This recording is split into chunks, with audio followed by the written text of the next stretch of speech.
It's dingy. It's stretched. Oh, does it smell? It's so old. What is it? It's Carl's Old Bag. And now for your host, the Carl.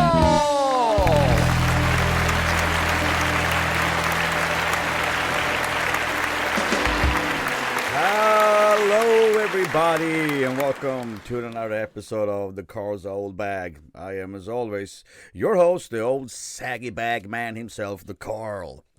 All right, so for anyone who's been watching the Phoenix 5 podcast and made it through my episodes too knows what's going to happen again. I'm going to pick out a CD from a band that had a certain impact on my life. Something that maybe changed my opinion of them, or maybe even made me the fan I am still today.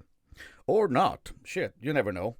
Anyways, today we're going to talk about an obscure band called Metallica.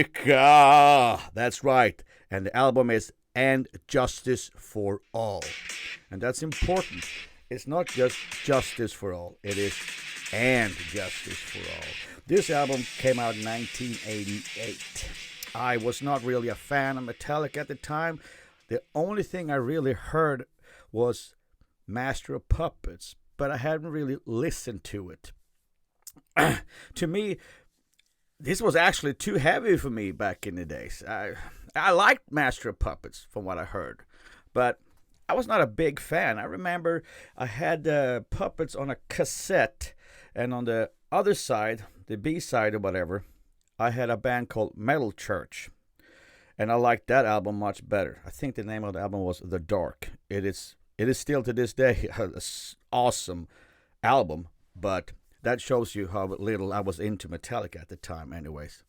But this album, And Justice for All, I remember I went to the town next to my little shitty town that I was living in back in Old Country in Sweden. Yep, gotta plug that every time. And I was just browsing through the record store. This was vinyl. This is before CDs and everything, for me at least. And I picked up Anthrax first. I think it was Euphoria or Time, was it Persistence of Time or something like that. I can't remember.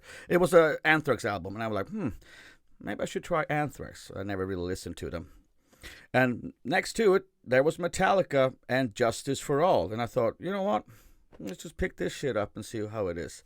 And I remember coming home and I started it up, and Blackened, which is the opening track of the album, kicked in with these 19,000 guitars in the beginning to doing this fantastic intro. And then it hits. And it hit you over and over for over 6 minutes. And from that moment, I was a fan. Blackened to me is top song.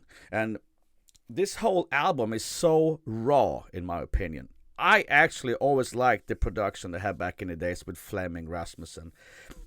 Nothing wrong with what they're doing today, but the sound on Puppets, and especially And Justice for All, to me, I just love it. The song And Justice for All is ridiculously epic. It's almost 10 minutes. You have another one, To Live Is To Die, is close to 10 minutes too. The shortest song is Dyer's Eve, and it's 5:12. This is a long fucking album. All the songs are long and epic and so powerful, and I just love every one of them. This totally changed my opinion on Metallica. And I'm still a big fan of Metallica today. I've seen them a couple times live. Not Blackened, unfortunately. It does look epic from what I've seen on YouTube and other videos.